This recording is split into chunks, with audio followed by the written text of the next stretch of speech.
Happy Superman weekend. Crypto weekend. That too. Not like the bad crypto. Like the good dog crypto, not the bad currency. The movie is just so high on my mind right now that I did not think about cryptocurrency. Rogers was very attentive like 2 seconds ago, where he was literally watching from over your shoulder, and now he's got other things to tend to. Hi, buddy. Rogers. You're such a good boy. You're such a good boy. Huh? I miss him. I want to squeeze him. I would say I would squeeze Malcolm, but he'll claw my face off if I pick him up. No, not good. That's not good. We're not going to do that right now. Happy Superman weekend, everybody. That is what our Merry Hour is going to be today. Our agenda is to talk Superman non-spoilers, then Superman spoilers. And before we get into spoilers, we will give you a very clear warning. So just in case you haven't seen the film yet, you will be safe here. Also, Matt, I felt like it was important to do this because we seem to have attracted a lot of new viewers with our recent reviews, like the Jurassic one. And I happened to notice a couple of comments, along the lines of, like, why can't they just do exactly what the title says? We don't do what the title says on this show exclusively. Do that for an hour.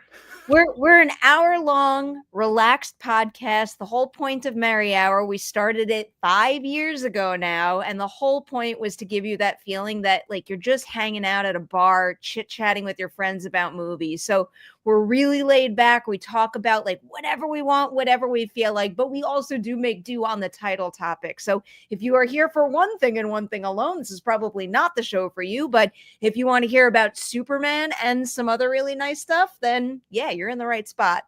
Yeah, like I'll double down and say, the way that we conceive this and the way that we always want to do this is like being here live is better the experience, let's say. Like, we always put it up after so you can go back and see our thoughts and you can scroll through and find what you want. But the show itself, like, you're gonna have a better experience if you do see it live. So I guess like sort of apologies if you do watch us later. Hopefully you do like know what you're in for and you're not just coming here for the title topic. But if you are here new, we do this live every week and we do encourage you to come for that and enjoy and like participate. Like that's what we are trying to really bring forward here. Yeah, the participation aspect is also key to Merry Hour too. So if you're out there and you want to chime in, whether it's through a super chat or a regular chat, please do, because we try to get to as many comments as we possibly can.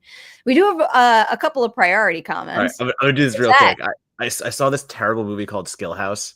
I don't even know what that is. Influencer horror movie, and it just came out this week. And if you want to read my review, it's on Bloody Disgusting. It's a 1.5 out of 5. It is atrocious. It stars an annoying TikTok influencer who's done shitty things and is trying to move past them. And anyway, written and directed by Josh Stolberg. That's the only thing that's saving it, and some good gore. But yeah, I'll give the Skill House shout out here. If you want to read my full thoughts, it's on Bloody Disgusting. I'm not going to waste any more time on it. It's bad. I don't know who this person is. I'm never going to watch this. Thanks for the warning, Matt. So we've got some priority super chats to get to. And I'm going to preface this by saying I'm incredibly thankful that these people are here and they're so kind and generous. But I'll say Billy, who I'm going to pull up in a minute, but also Mike, I'm mad at you two. You two are way too generous when I'm so damn behind with chats. So my sincerest apologies. The second I get my head above water, the Patreon chats are the top priority. I promise you. Comic-Con is just a lot of work. It's a lot of work, Matt. I'll do a Comic-Con run through because we made some cool announcements after we get to these two super chats. Mike says, "Happy Friday, everyone. Here's a super chat in honor of Superman weekend. I've already seen the movie twice, planning to see it a third time tomorrow. So that should tell you how I felt about it. Looking forward to the discussion." I'm jealous, Mike. Mike hated it and he's a masochist. I was hoping to have seen it twice by the time that we did this show, but good boy, not enough hours in the day, man. No, I'm happy I was able to fit it in. Like literally, I'm happy I was just able to go last night and do it for the opening night screening. Yeah, I was so glad that we're going to have this conversation. I mean, there was only one. There was one conversation to have this weekend. And Well, I wasn't going to tank that. We also have in our back pockets our favorite movies of the year thus far, Yeah. which will now be next. I mean, next weekend maybe we could also talk. I know what you did last summer, but I don't know if we're going to be able to, or I'm going to be able to. Oh, that's fair. I'm seeing it next week, but okay, we'll see. We'll see.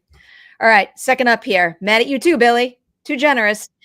You know I had to send a bigger chat. Love Superman, shocker. Seen it twice and plan on seeing it more times. This to me is like what Wicked was to Perri last year. Have a big dumb grin on my face. I'm just adding to his now. Have a big dumb grin and feel much better about myself. Movie we all need. I like that sentiment. Thank you. I will echo that later.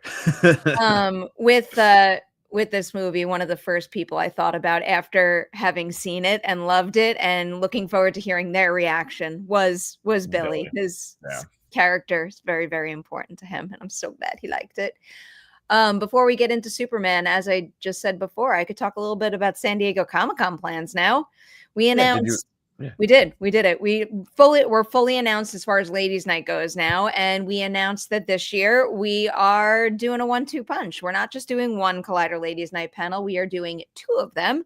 First one is going to be Thursday night, 6:45 in Ballroom 20, and it's a collaboration that we're doing with IFC. So it skews genre, and joining me on that panel is going to be Katie Douglas from Clown in a Cornfield, Hassie Harrison for Dangerous Animals, then also Daphne Keene and Sophie Naylis for the movie Whistle, which is Corin Hardy's upcoming movie. And then Alexandra Shipp is actually pulling double duty. She's going to be there promoting both Forbidden Fruits and Violent Ends. So that is stacked panel. Yeah, that is a lot of talent in one place. I would like 5 hours for that panel, please. Don't get that, just one. Second panel is what we just announced today, and this panel is still growing, I'll say. We are doing a second ladies' night on Friday at 5:45 in room 6 BCF, and right now that panel is going to include two Peacemaker stars. We have Jennifer Holland and Danielle Brooks. Very excited about that. And then also everybody out there knows that I'm utterly obsessed with the show Ghosts. I can't get enough of it. That show, as I've said many times before, is one of the shows that puts a smile on my face the fastest. And Danielle Pinnock is going to be on the panel with us too. And I think she is just absolute perfection as Alberta in that show, as is everybody in the ensemble. But I feel so lucky that the three of them were willing to do it.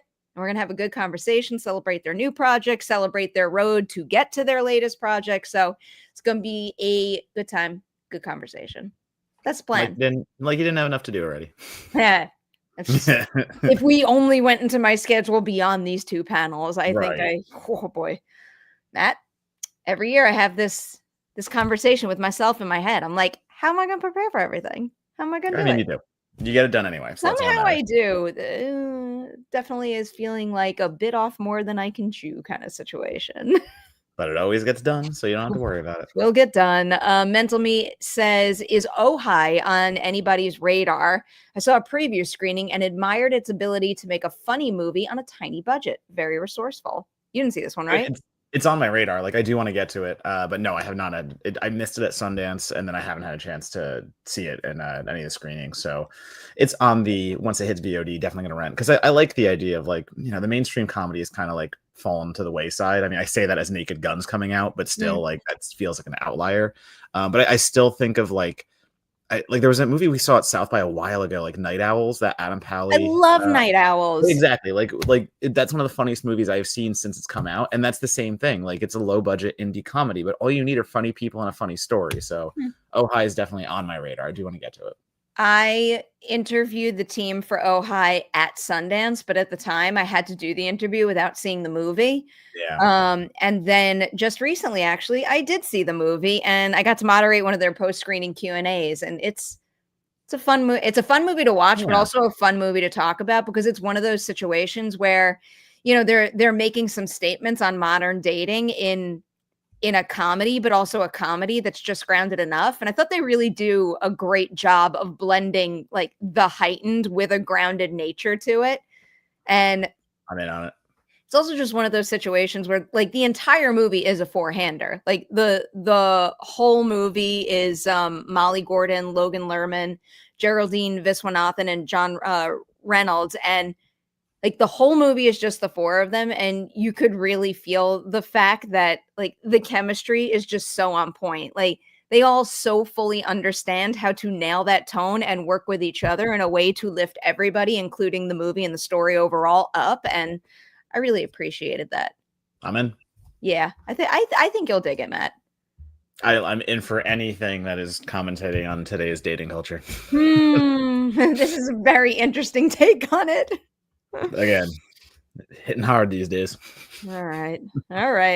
Before we start talking Superman, is there anything else that's been going on in your world? Anything you've seen? Tell everybody about Demon Wind. It's awesome. No, Well, you did. You should be so happy and proud. You did. Yeah, actually, if you're in LA, I'm starting a screening series just for underseen horror movies that are, so I have a podcast, Certified Forgotten, and the entire point is we review not even review, we just talk about and champion horror movies that have 10 or less critic reviews on Rotten Tomatoes. And it is a chance for people to be like, hey, nobody's seen this. This is one of my favorite movies. I'm going to tell everyone about it. So we're trying to do like a companion screening series, and we started it with Demon Wind because that is my favorite trash movie of all time. So like, listen, we did as well as we could for a Wednesday night at 8 p.m. showing Demon Wind, but like we broke the ticket barrier we wanted to hit. It sounds like we're going to do more of them. So in the future, I've already, if we do keep doing these, I already have like, let's put it this way. For next one, I have a sponsor. So not only is your tickets are $10, I found a place that does cheap tickets. So it's a $10 ticket, and I might have found a beer sponsor. So I might have found a ticket and a beer at entry, and we're going to watch a fun horror movie together. And that's what we're going to do once a month. I like that idea. And that's like a huge accomplishment too. Like hitting your ticket threshold, and for the future, having a partner in it too. Yeah. So again, like, you got to build up, number one, you got to prove yourself, number two. So we're going to keep doing it. We're going to get boots on the ground and do it that. But no, yeah, I'm excited because like the next one, if it happens, is another favorite of mine. And like the director will be there to talk about it afterwards. So I'm very excited. Would you also call this next one a trash movie? I think it's one of the funniest horror comedies I've seen in the last decade. Would I be able to easily guess what it is? You should. Oh, okay. I've talked about it a bunch and made a bunch of people watch it. I don't know if you watch it. Is it a new? Oh, never mind then. I was about to guess something. It's a newer movie. We'll get there. Newer movie. Okay. Let me program it first, and then I can actually. I did not see Materialist yet, and I love Me neither. It's killing me that I haven't seen it yet. That is on the like. It's so annoying though that like once I miss certain movies, like I know I'm not going to catch it in theaters because it has that short window. So like Materialist is literally that and Oh Hi or like 1 and 2 for my once they hit VOD. I'm watching them like yeah. So I will have my thoughts once I actually get to see it. You still have time for Oh Hi because that movie doesn't come out until the 25th. Oh, it doesn't come out until the 20th? Okay. Yeah. First getting released then. So you'll probably, I'm sure you'll even get press screening invites at some point in the very near future. Well, it's funny because when I went to see Superman, it wasn't when I went to see Superman. When I went to see something else on Tuesday night, the premiere was at the Grove. So like I had to navigate through the premiere to get to my movie. Did you see the Dalmatians? No, I didn't. I did not see the Dalmatians. Oh, that's annoying. The only thing that I saw from that premiere on social media, I'm pretty sure it was the Hollywood Reporter that was there, was I don't even know if I'm repeating something that was true or if she was joking, but Geraldine Viswanathan walked the red carpet with 2 gigantic Dalmatians, and I heard in another interview her say like they were just there, but that feels really random and impossible to me. But I don't know. Maybe they were for all I know. Yeah, I would have seen 2 giant Dalmatians. Yeah, no, I would have. Yeah, but it was a very funny video. It definitely spices up the traditional red carpet photo and feel. Give me anything that spices it up. Yeah, give me anything that has dogs involved. Well, yeah, you involve a dog, you're fine. Yeah, then I'm good. Like you, Rogers. He was chewing on his tail, so I gotta be able to watch him. If he's down here, I gotta have an eye on him. Did Amelia show you the video of him eating his birthday cake? Yeah. Oh yeah, I saw that. It's quite fun. I felt very honored to be there to celebrate his birthday. Well, he gets ice cream now, which now that Amelia did that. Out, ice cream. He liked it. He's gotten it since too. He got a little bowl like on a Sunday night, and he was just wow. He eventually realized that he also liked the other things that were part of his cake, like the watermelon and stuff, but he definitely started by looking for every corner of that plate that still had a little ice cream left. I mean, game recognized game.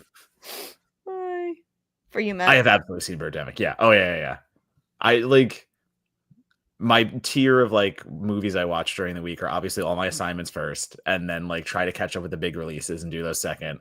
But like there is a level of trash cinema that I'm always watching. Like I watched this movie on Shudder this week called Ninja versus Shark, and it's literally this like a you movie. Yeah, it's like a Japanese kind of action horror movie about a clan of ninjas on an island trying to protect it from another clan that can turn into sharks.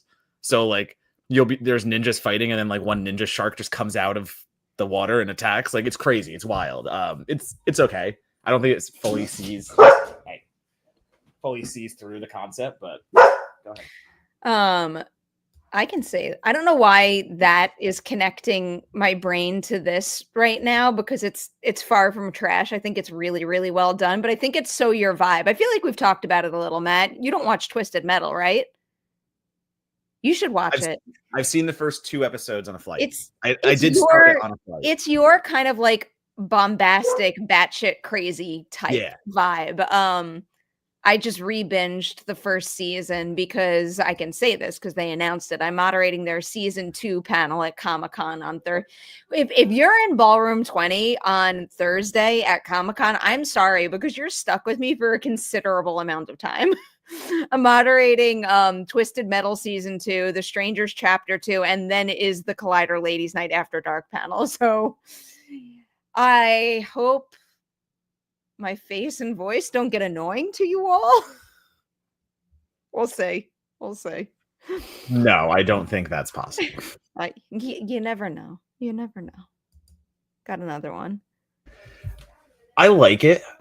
They just did it. So Ice Nine Kills, for those who don't know, they've primarily been doing horror theme songs, but their new one is The Matrix. And it's really funny because like they put Joel David Moore in. If you've seen Grandma's Boy, obviously he is a Matrix ripoff kind of character.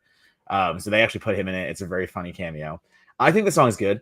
It just feels like more generic Ice Nine Kills, where like they've gone a little.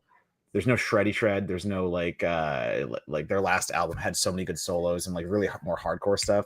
This is backed off a little bit, more like alt metal.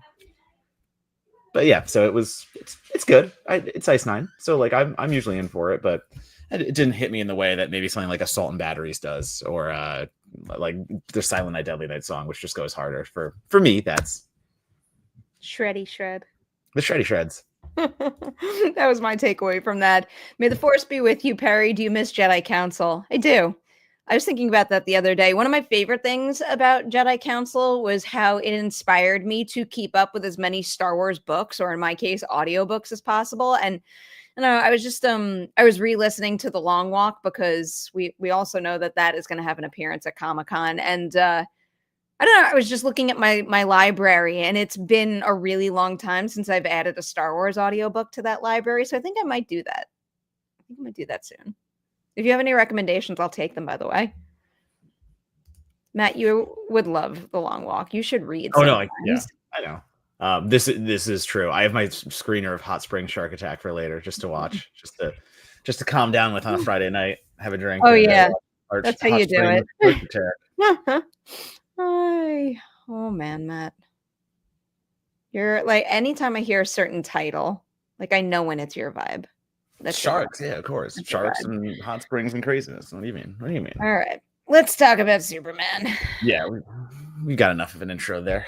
I will let you go first because I already shared my non-spoiler reaction.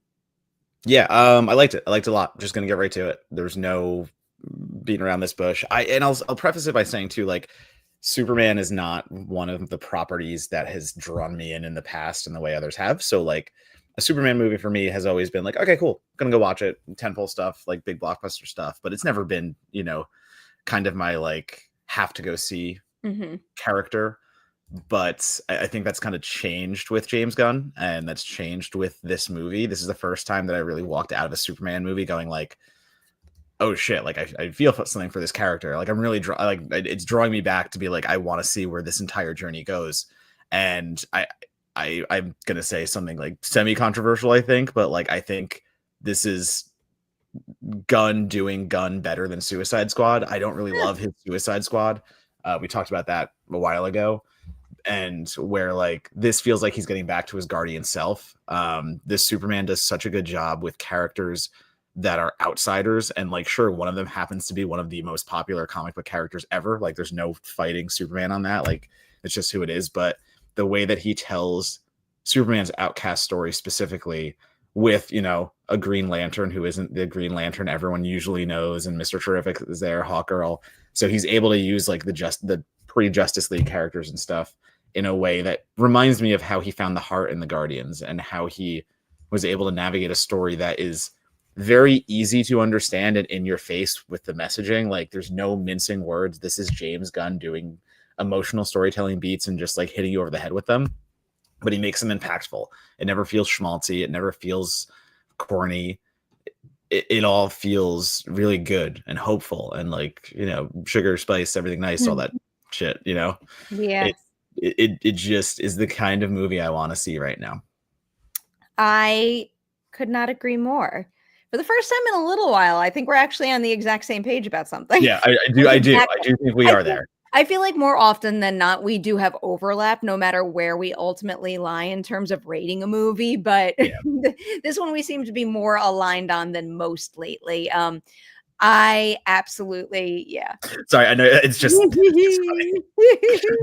maybe we love her Dorita. We love her Dorita. By the way, can I brag for a minute? Uh-huh. So I went bowling with Dorina, and you know what I bowled, Matt? Did I send you the picture? I'm surprised you're not I'm surprised I didn't immediately send you that picture to like rub it in your face, even though I think your high score was a little over this. I bowled a 177. Yeah, hell yeah. Fuck yeah. It was like one of those games where almost every single frame was a strike or a spare except for one. Amazing. No, you clearly I was very proud of myself. Anyway, loved Superman. I'll echo something that you literally just said. It was a movie that made me feel hopeful.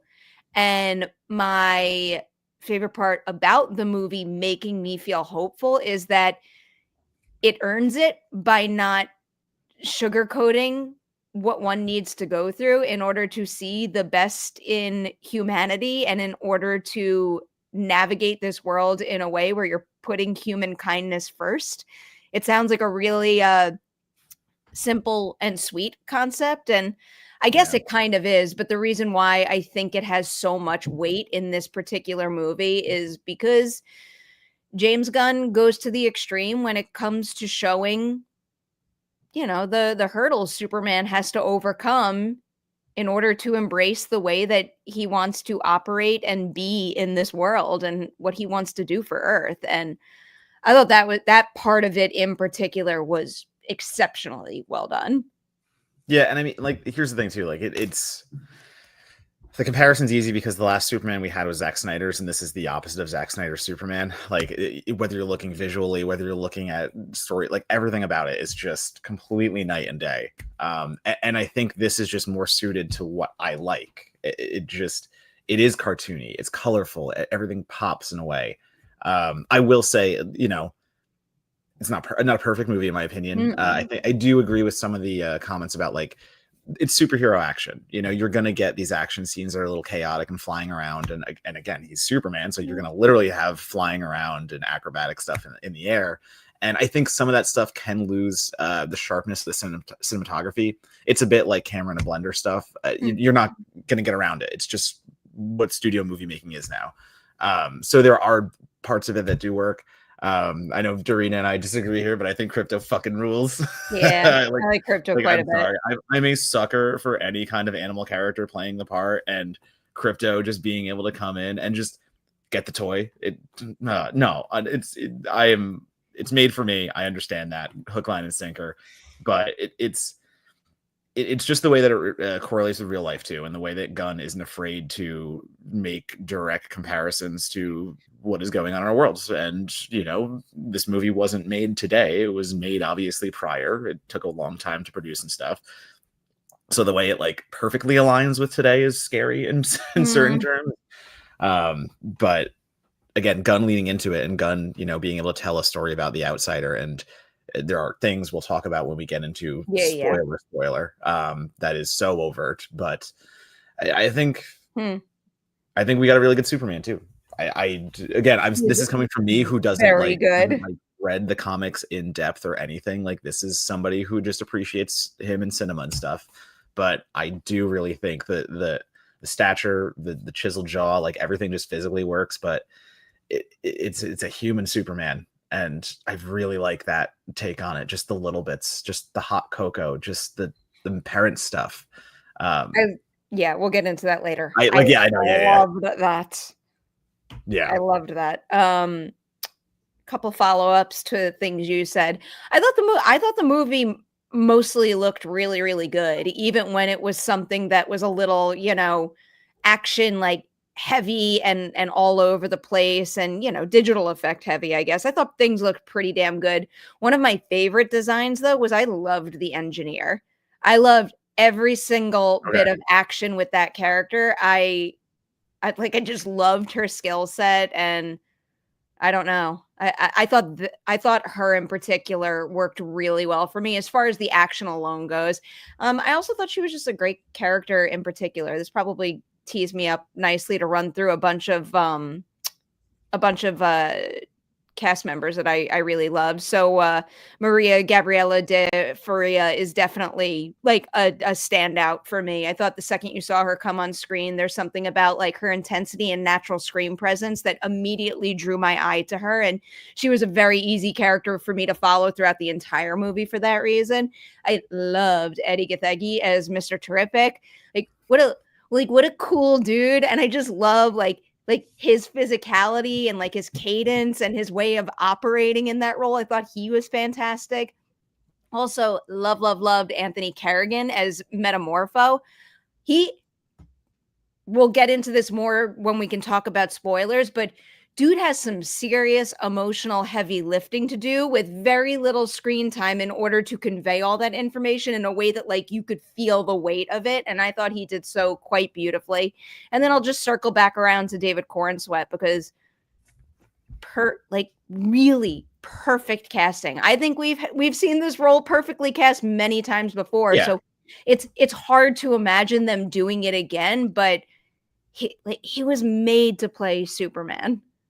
Well, I think like the little characters, obviously is not belittling their roles, but just the little hits you get, like Wendell Pierce playing Perri. I thought that was a really fun casting. I think he had some of my biggest laughs, honestly, just the way he's reacting to things.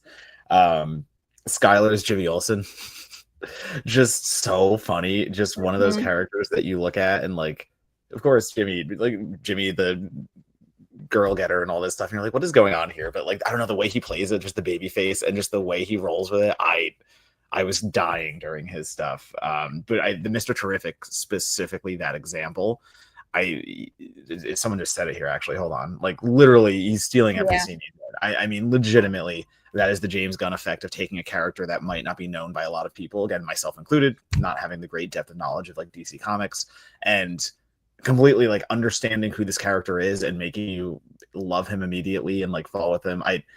His action scenes are so cool. Like some of the stuff he's doing when he traps Lois in the bubble and protects her and just goes around. It's such a cool like cinematography shot where the camera is just twirling and seeing everything happen.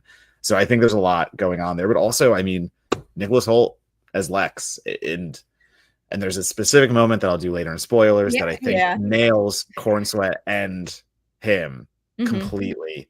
So like, I don't want to say more, but I think I got some shit when the social media embargo lifted that I didn't mention Nicholas Hoult anywhere in my reaction. And, you know, like a reaction has to remain a reaction, and mine are already pretty long. So I try not to go overboard, but I also do want to make sure when I make a point in a reaction that I have enough wiggle room to justify that point without obviously spoiling anything. And most of the stuff that I want to say about him to praise his work in the film teeters too far into spoiler territory. So I get that. Not include him there. That's fair. I mean, I just want to include it now because it has to be. Like, I think he's a great Lex. Makes sense. But why he is later. And yeah, you can't really say why. I mean, the big three in the movie I thought were perfectly cast between him, Corenswet, and I thought Rachel Brosnahan was an ideal Lois Lane. I thought she took that role again. She's another one that just exudes authority, and that's a quality in the character here that I really appreciated. And I mean, that speaks to the type of storyteller that James Gunn is also. Like, one of their first really meaty scenes together is a really long dialogue heavy conversation where the two of them are basically arguing about how to tackle a particular situation. And like, what a refreshing thing to see two characters have a different view of something, argue their point, and it not completely ruin their relationship, but like rather they learn something about the other's perspective and become a wholer person because of it. The second I saw that scene, I'm like, oh shit, I'm not just going to enjoy this ride, but this ride is going to like make my mind feel full. Well, I like how this Lois challenges Superman. You know, the back and forth. There is so much of the punk rock conversation of like, well, I was a punk rock person, so like, you know, kind of cynical, jaded, and you know, Superman just being like, well, I think it's kind of punk rock to be nice to people. Like, it's just they're so good at like pushing each other in different directions, but like doing so from a place of love and compassion. Gets the Dorina thumbs up too. Yeah, like that whole the interview scene. Yeah, like they're doing so good there, and you know, echoing what Amelia said because she has more knowledge about the comics. Like, you know, Lois isn't just a pawn; she's not just there to be Superman's love interest. Like, there is an actual character here beyond romantic arc, and I think it's really fun the way that Brosnahan does play it too. And it's a good like sparring match when they're going at it, to say with conversations. She has agency in the movie. That's how I put it in my reaction. And obviously I think, you know, that largely comes from the script, but you also need to put it in an actor's hands like Rachel Brosnahan for it to all feel like earned. Yep. No, 100%. I think she does that big time. I enjoy it. I enjoyed that quite a bit. I'm not. Oh my god, that was perfect. That was James Gunn really getting at the hardware issue. I quite like that. There's someone else. I also really want to give a big round of applause to Pruitt Taylor Vince, who I've seen a whole bunch of things. He's great in everything, but it's kind of like the Anthony Carrigan thing where like all of a sudden, like you pop into the movie for a short period of time and someone's like, handle all of this emotional material that needs to speak to a character's history and be able to sell it in X amount of minutes, and nails it. Absolutely nails it. Taylor Vince is such a good character actor. Like again, you see his face and like you might be like, oh, where have I seen him before? But that's because you've seen him in like 20 things, like whether it's TV or movies. You know, even like the Devil's Candy, just doing stuff like that. Like I love this dude. So when I laughed because once we saw, you know, who he was playing and he comes on the screen, I'm like, ah, shit, yeah, that's perfect casting. Yeah, that's exactly what it is. So good, so good. My only two nitpicks that I did bring up in my reaction were something about the story structure every once in a while would feel a little jarring. Like things didn't flow as well as maybe they could have, but you know, as I said in the reaction, it's a situation where each individual set piece is so engrossing and strong that what winds up happening is it feels like a little hurdle to get over. And then before you know it, it's gone and you're on to the next thing that you're absolutely loving. So that didn't really wind up taking away from the experience for me.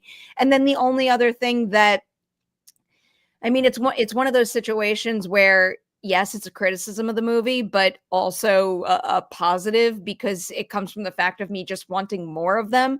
I wanted more of the Daily Planet team beyond Clark and Lois, because I mean, we could talk about this a little more in the spoiler section. It felt like I wanted them to contribute to the overall mission maybe a little more, and I really liked that group dynamic in terms of cast chemistry, but also I loved looking at them all in the Daily Planet building visually, and I wanted to spend more time there. Granted, there's a lot going on in this movie, so I don't necessarily know if the movie would have been better off with, let's say, 15 extra minutes, but they're a group of characters that I'm itching to get to spend more time with in a future film. Yeah, and I like the incorporation of the Justice Gang, like without getting into spoiler territory, but like not we haven't even mentioned like Nathan Fillion doing Guy's version of Green Lantern, and like, man, I know you're supposed to like not like him, and like, you know, he's the asshole of the group and all that stuff, but I like Fillion doing that a lot. And I think some of my favorite moments in the movie is like they're in the background, like they're there, but Superman is still forward facing. You still get the silliness though. It's when Lois and Clark or like, you know, Lois and Superman are having the conversation and the hot cocoa, and you just see in the background, they're like the Justice Gang is beating the shit out of that interdimensional space imp, and it's just like that. They got it, no big deal. So you're having this really like, you know, intimate conversation and something like deep and like profound, and in the background you just have Nathan Fillion's guy just hitting this giant space alien with a baseball bat, and like all I heard in my head was like bonk, bonk, and like it's so good. And again, it's Gunn being able to balance this comedic levity with heartfelt like emotions, and you get both of it, and neither distracts. Like, you know, it never takes, the background never takes over from what's happening and the important stuff, but you can still laugh at the stuff in the background because it's there. One more point I'll make about, because you bringing up the Justice Gang after I said the Daily Planet crew is making me think of this. One thing that I think the ensemble does, the members of the ensemble, I should say, do really well, even when they don't get much screen time, is making me still feel like they're playing whole people. Mm-hmm. But ultimately, this is a Superman movie. And I think one thing that Gunn does really well writing-wise is use the Justice Gang and also the Daily Planet to kind of inform who Superman and Clark Kent are now and how he chooses to wind up growing in this movie. I think he does that quite directly with Lois too, but it's one of those situations where I'm thinking there are so many characters to service in this movie. And there are, again, a criticism I have is I wanted more of the Daily Planet team, but I also think he uses those supporting characters and those supporting group to further Superman's growth, which is the primary focus of the film. So I really appreciated how he used them to tee up Superman to, you know, really be something next level special, and to go on a journey that feels really well earned by the end. Yeah. And like, when do we want to do spoiler stuff? Because like, there's stuff I want to get into. Like, there's stuff I want to like specifically hone in on, because it goes along with the points you're making. And I think some of the best stuff, it would be spoiler territory. Yeah, you could probably already see me typing away. Yeah. Superman spoilers. Before we do put up the spoiler warning though, use this opportunity to promote things to the people who have not seen the movie and will be leaving us now. Right. You can follow me, Matt Donato, at DonatoBomb, and that's Blue Sky. That is Instagram, and that's Letterboxd mostly. What are you going to get? You're going to get all my horror reviews. You're going to get all my regular reviews. You're going to get my podcasts. Also, please follow my podcast, Certified Forgotten. If you're a horror fan, we bring on guests. We talk about horror movies with 10 or less critic reviews on Rotten Tomatoes, as I said before. So if you want to find some movies that fell through the cracks, maybe, or just be like, oh shit, I forgot about that. Yeah, that's us. We're your podcast. I will tell you all to maybe go watch my Superman interviews, because I'm very proud of them. When I went into those rooms, I wanted to do a movie that I love justice, and I like how those conversations came out. So please go watch them. And also, I'll also tease that yet again, a certain someone that just popped on the screen and popped off real fast did some A+ work for some Collider Ladies Night at Comic-Con stuff. I'm not going to spoil it yet, Andrew, but I'm looking forward to showing all that cool stuff off when we are on the ground in San Diego. Thank you, Tony. For what it's worth too, because I got a lot of messages in particular on Twitter about this. I'm a movie critic, and I also work in the interview space, and I don't think doing one means that I shouldn't be allowed to do the other. But if I'm ever in a position where I feel like my opinion is being compromised by a conversation I had, one, I will not review the movie, or I will somehow explain to you why something I learned in an interview impacted my opinion of the movie after the fact. But I am quite diligent about keeping those parts of my life separate. And if it comes a time when that's not possible, then I just don't review a movie. And it's that simple. My integrity and my approach to the work is all I have in this industry. So I juggle both of those parts of my work life with great care. So hope you all know that. speaking of that, tomorrow I have a Collider Ladies Night going live with Mikaela Hoover from Superman. I say this in the interview. We were a dangerous combination. Matt, it might be one of the longest ladies' nights. I think it's definitely like in top 5 for longest ladies' nights ever, because I knew this was going to happen while prepping for the Superman junket interviews, which are far shorter. I still like go back and I watch every other interview I could possibly get my hands on. And during one she did with Coy, it came up that she's a big Scream fan and loves horror. And I'm like, well, shit. Sure enough, like we just clicked on horror and some other things right away. And also her filmography has been very cool, but she's doing some really cool things in the future, not just playing Cat Grant and Superman, but she's also in One Piece and Beef season 2. And I don't know, just good vibes, good conversation, really good insight into her journey as an actor thus far. And I am rooting for her big time from here on out. So tomorrow morning on the Collider Ladies Night YouTube channel. With that, boom, it's up. Yeah. If you have not seen Superman, here is the point of the video where you push pause. You could go run out, see the movie right now, and if you come back and push play, the conversation will start after you have seen Superman, and we won't ruin it for you. For everyone who remains, let's talk spoilers. Can I start at the beginning? Yes, please. I love the opening of this movie. Yeah. Because how many times do we have to watch a Batman origin story get retold with the same scene, seeing the same people die, seeing the same trauma over? Like, we get it. We understand. It's the same thing with Superman. And like, we all know the story. Even again, me, who is not like the biggest Superman fan, I know how things go, who dies, you know, parents involved, obviously. So I love the idea of James Gunn just kind of speed running the beginning and being like, listen, he's here already. He's Superman already. We've done all this. Fuck this. Like, let's just get to it. And that was such a exciting way for me to like open that movie and just know that like, we're just going to get right into it. I'm like, oh shit. Yeah, we're hitting the ground running. So like, I really like that. And again, just having a nice interaction between Superman and his parents and not having to watch Papa die or anything. It just made me feel good that Gunn was like, we've had enough of this already. Like, let's keep it light in that area. But on the opposite of that, there are stakes in this movie, and like James Gunn makes sure that like, you know, I want to make sure like I get it right, but like the New York City, like the halal guy, like him dying, like when he gets shot, I was like, oh fuck, like this is still a James Gunn movie. We're still gonna be like, there are real world stakes for what is happening here.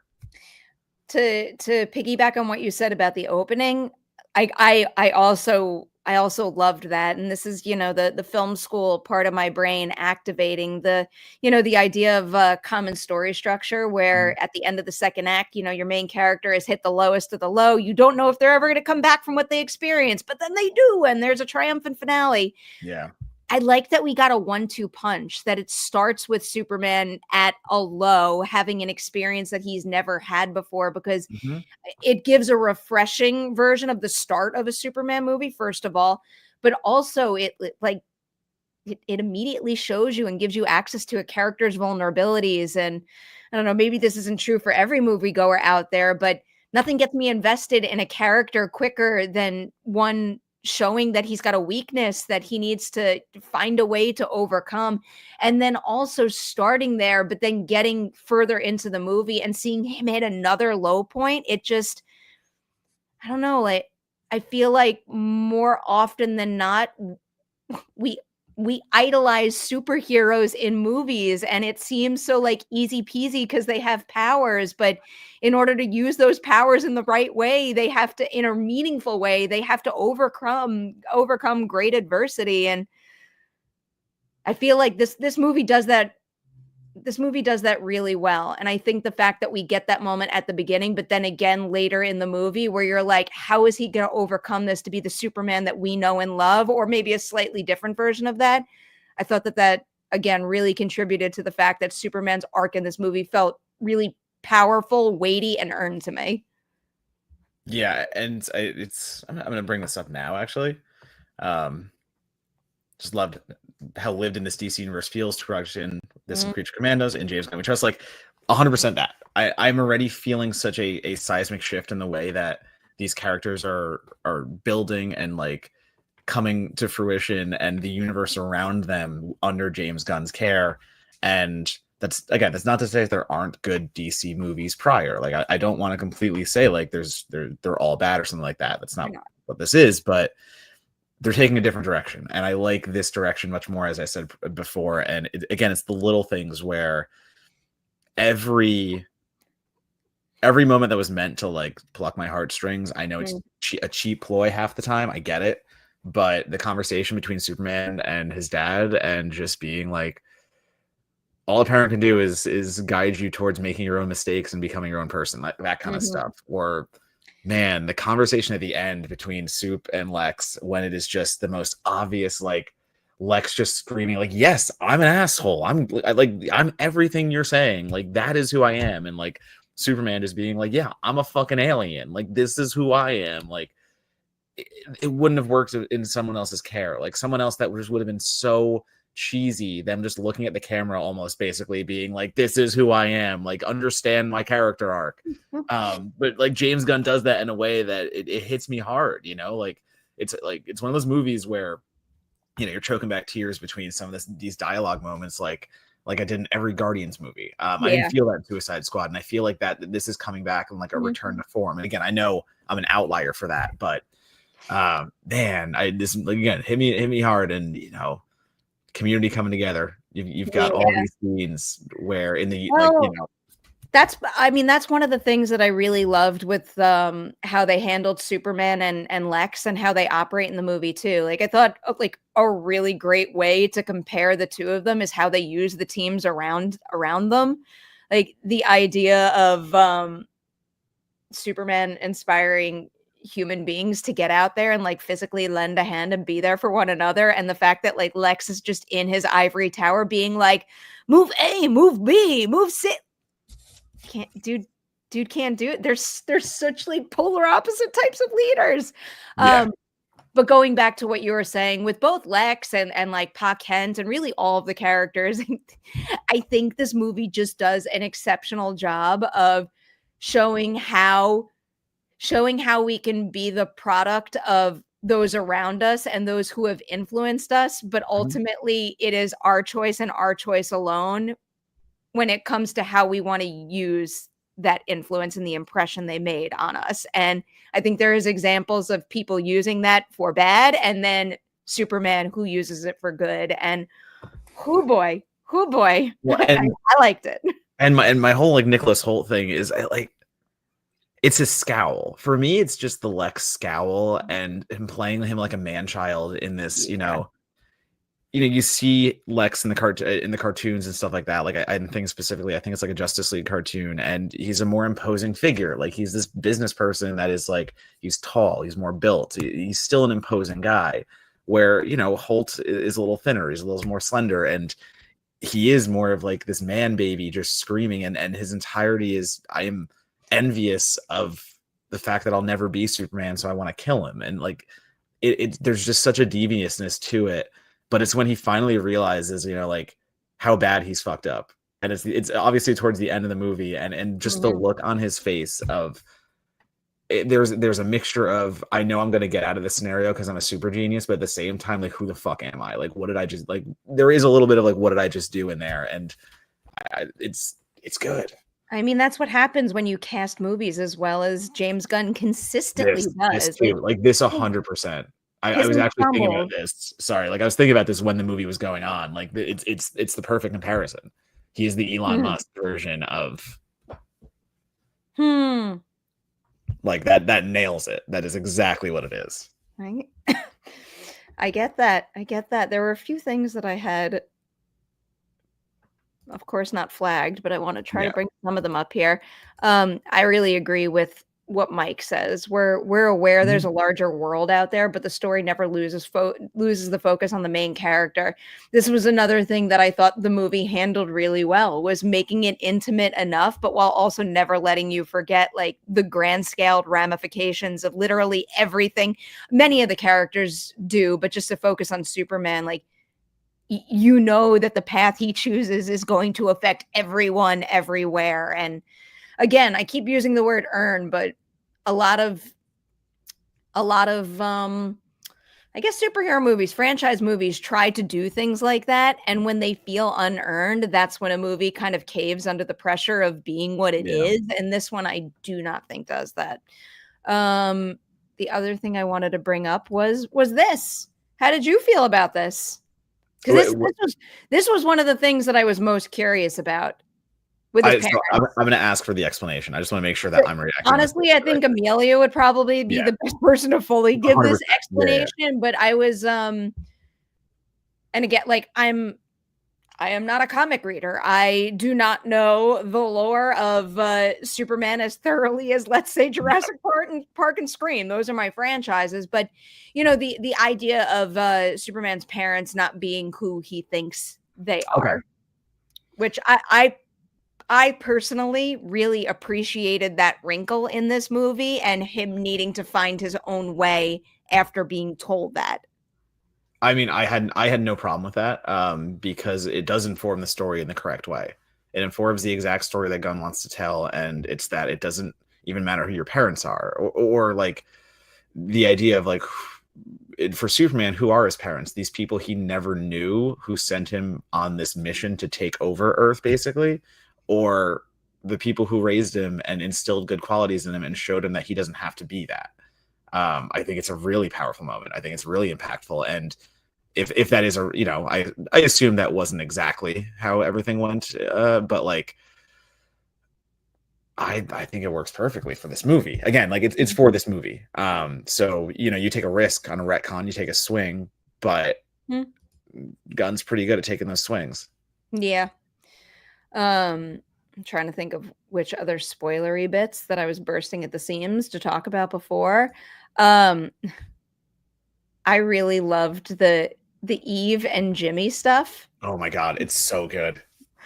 His face when like he has to be told like, wait, she's hot. Like what the fuck, dude? Like what? Yeah, I love again that Skyler doing Skyler really well. Like his Jimmy is fantastic. Yeah, he's great. Did you ever watch Santa Clarita Diet?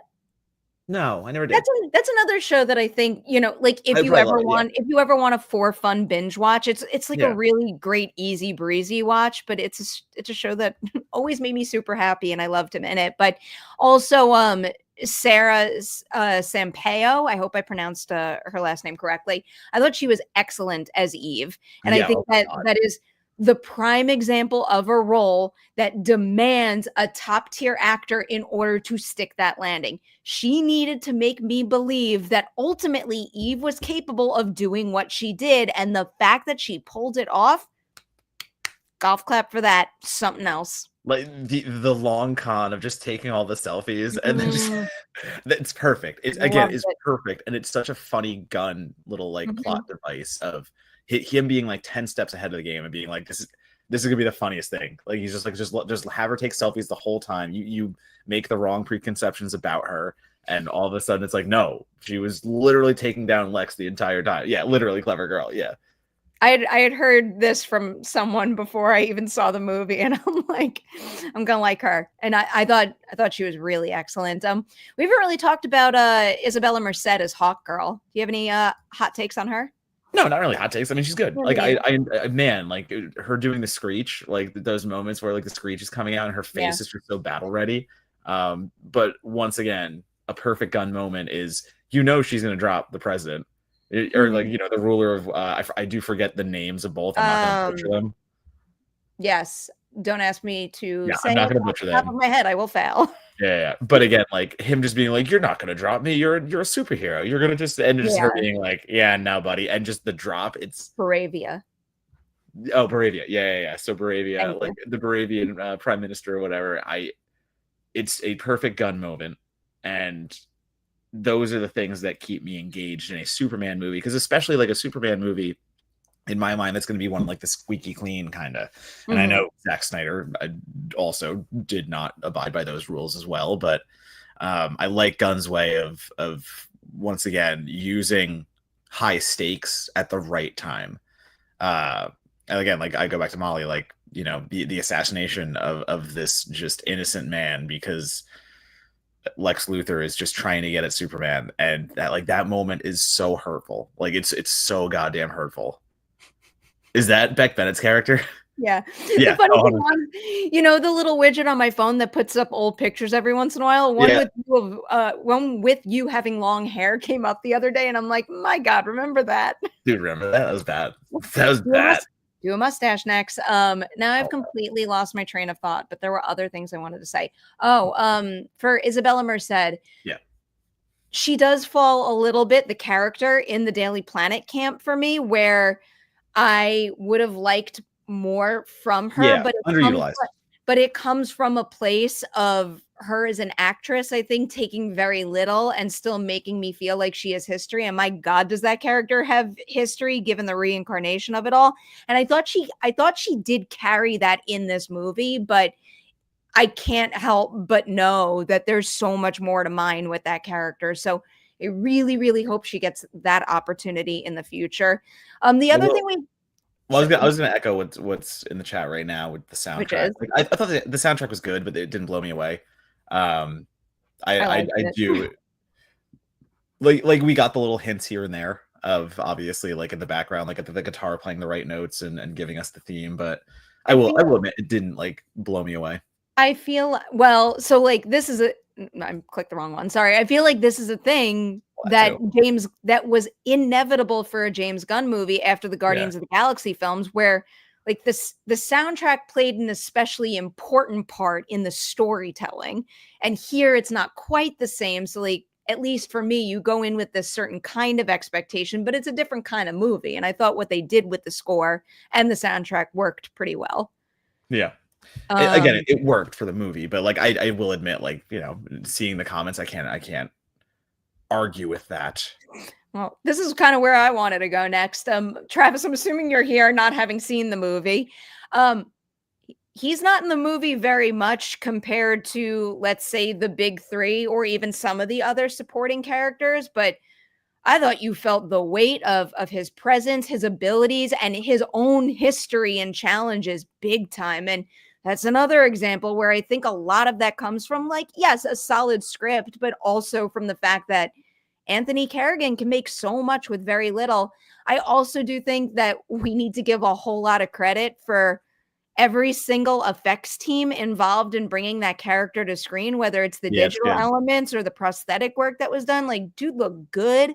I really loved, oh my God, now the name is escaping me. Where he was in the movie. A Pocket Universe, my God. Oh, okay. I was like, wait. I thought a lot of the Pocket Universe stuff worked really well, and that was some of my favorite stuff when it came to explaining enough, but not too much. And like something about it just made all the sense in the world to me. And I love the fact that it culminates in a literal rift forming in the world and them having to stitch it back together.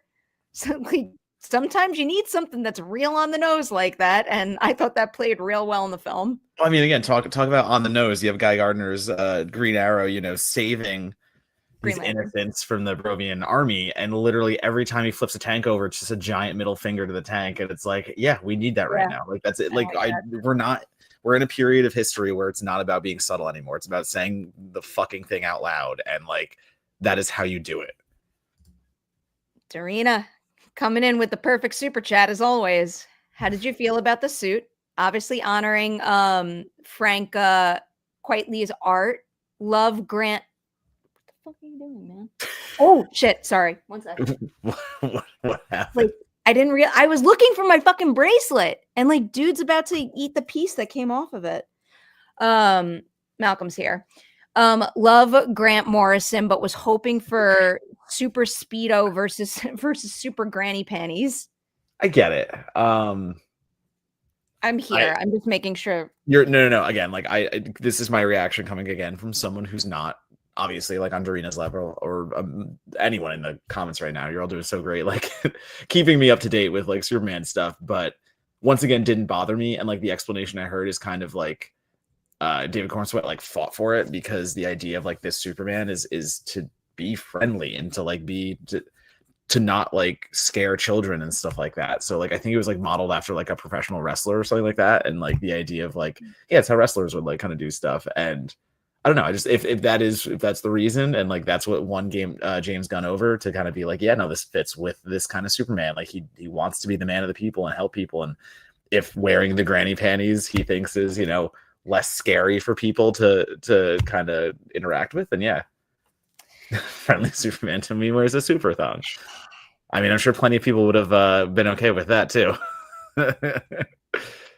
I'd like honestly, I thought about the suit because I knew a lot of the behind the scenes with the suit because of like not only a content day interview I did months ago, but because I also try to read up on things as much as I possibly can. Like I thought it looked good. I thought it fit how like even he carried himself in the character and what he stood for and all. I don't know. I thought it worked perfectly fine. And I never sat there like weighing the different options and why one might work better than the other, which speaks to the fact that I thought it fit this version of the character quite naturally. So I was a fan of it.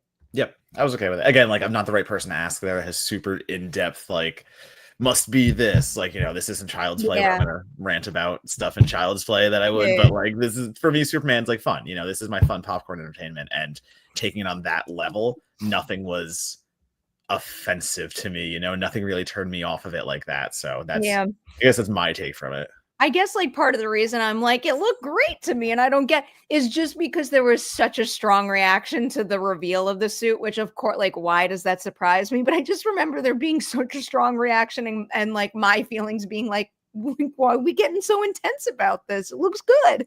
Yeah. But I think for me, just the biggest surprise was having Mr. Terrific be like probably the scene stealer. That performance, everything about it. Talk about a cool suit and look. Yeah. Oh my God. The way that design looked excellent in this movie. That design and also all of his tech, everything about him, I thought was like really seamlessly done. Well, and like it's so hard as a performer. Like that's someone who literally has to be like, he's being told like, okay, like pretend like you're maneuvering your little robots to go fly around, like do this, do that. Like there's nothing for him to really do in so many scenes. So the idea that he's able to pull that off so easily, like, oof, that's a performance. Like that is making like movie magic come to life. And I believed every bit of it. Like the way he just has the serious face on and just never breaks. Oh my God, it's so good. He sold that really well. I love the end credits bit with the two of them also. Oh my God. Yeah. Being slightly off in the end. Literally, like I thought I was almost done being choked up, and then like just the end credit scene of Superman and Crypto just sitting there together and just look at like literally just nuzzled together, just like buds like that. I was like, oh fuck, it's coming back. No. I mean, I also think that those are I think those are good examples of mid and end credit scenes too, where I don't know, like they mean something because the movie made them mean something. You know what I mean? It's not just like, aha, look who's coming in the next movie. Although that perfectly tees up this question here. Another thing that felt kind of well earned to me. Like we're going through this whole journey with Superman trying to figure out who he is and who he wants to be on Earth, and then all of a sudden we meet her and she's got a completely different vibe and way of operating. I thought that felt like a very natural tee up for what could come down the line, what will come down the line. Well, it's so exciting for the kind of, storytelling that Gunn's going to play with here. Just introducing that character so quickly and being like, yeah, no, she's the drunk party girl. Like that's how this is going. And like, man, I loved it. Again, coming from someone who doesn't really know the comics, like I'll keep reiterating that. So I just want to make sure, but no, it felt very correct for the universe because this is now going to be Corenswet Superman, like, having that in play, like is he gonna have to help her? Like, is he like how is that gonna play in? Or is she just gonna like pop in at random times again and just be like the fun kind of character? I'm fine with either. I'm very curious to see that movie after this, partially because clearly her vibes are very different, but also because like this felt like a great start to the new DCU film franchise. And like you've built it in a way right now. Yeah, I'm happy. And again, you've built it in a way with characters you wouldn't totally expect all the time. Like it's, again, Superman, you can't get away from that. That's Superman. We had to have a tentpole in there to like hold everything up. Is that me that cut out or is it him? Someone drop a super. It doesn't have to be a super chat. I still see chats coming in. Just tell me if Matt's gone and I'm still here. It might be me. No, I see. It's him. It's him. Thank you, Robert. Sometimes I just never know. I feel like he might have totally lost the connection. This is why you need an Ethernet cable and you need to directly plug in. Oh, no, he's back. He's back. Have you been hearing any of this? No, I was frozen for a hot second. All right, I froze and then I switched to my hotspot. Well, what was the point you were making? What was the last thing you heard? Fuck if I can remember.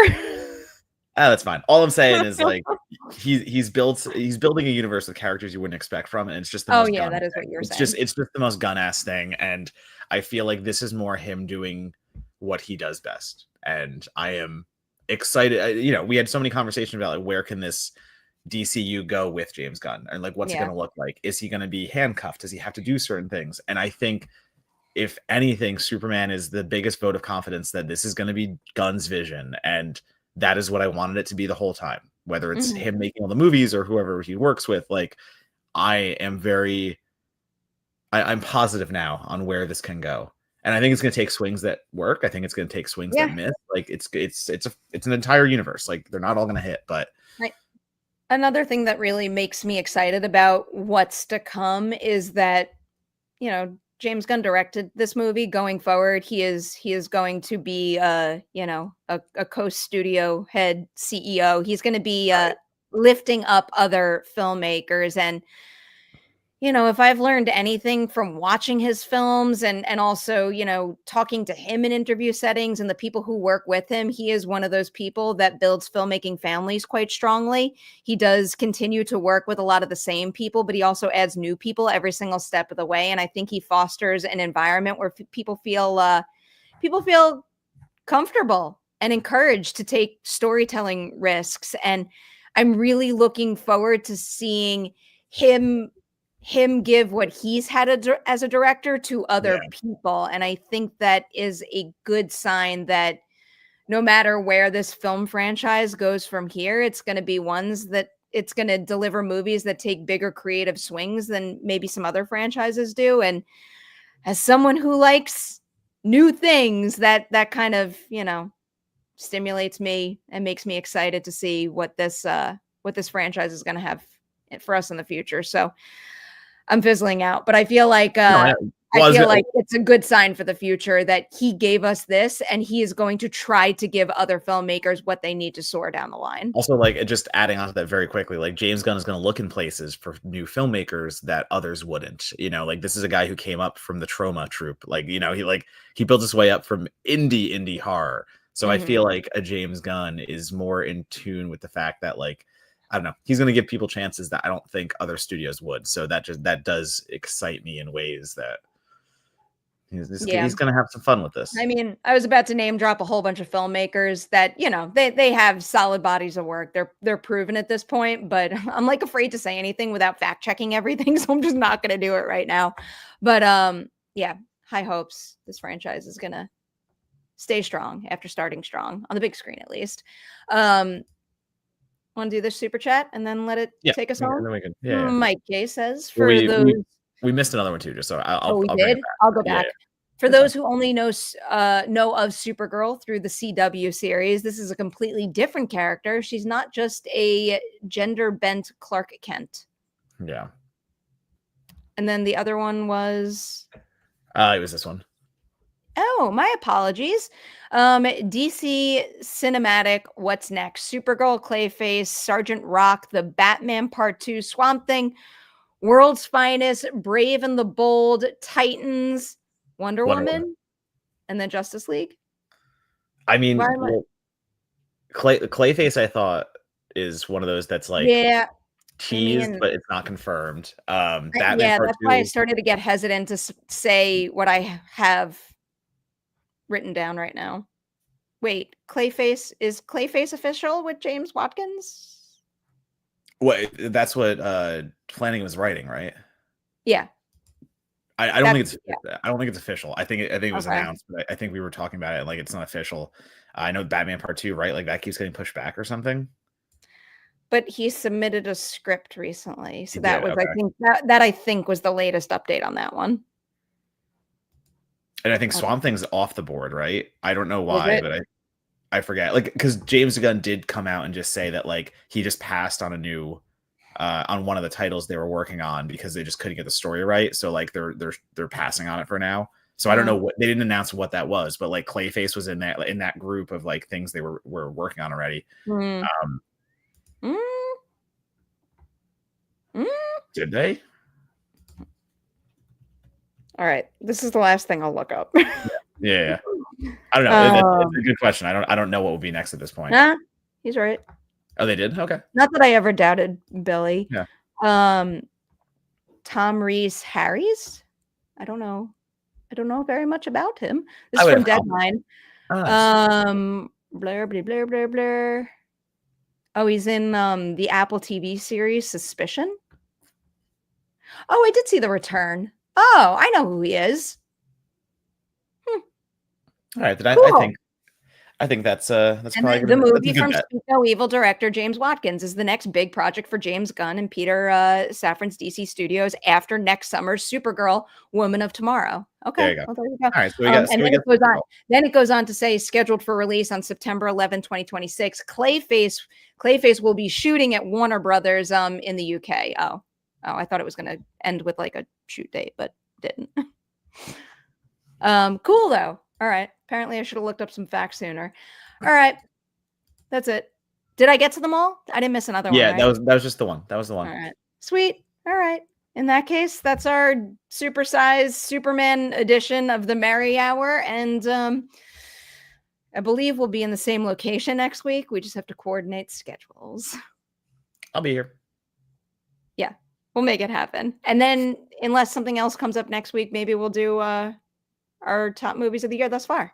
Yeah, I think we'll try to get that in no matter what. Amazing. All right. Everybody, have a wonderful weekend. We will see you next week with a brand new Merri Hour. Goodbye. Peace.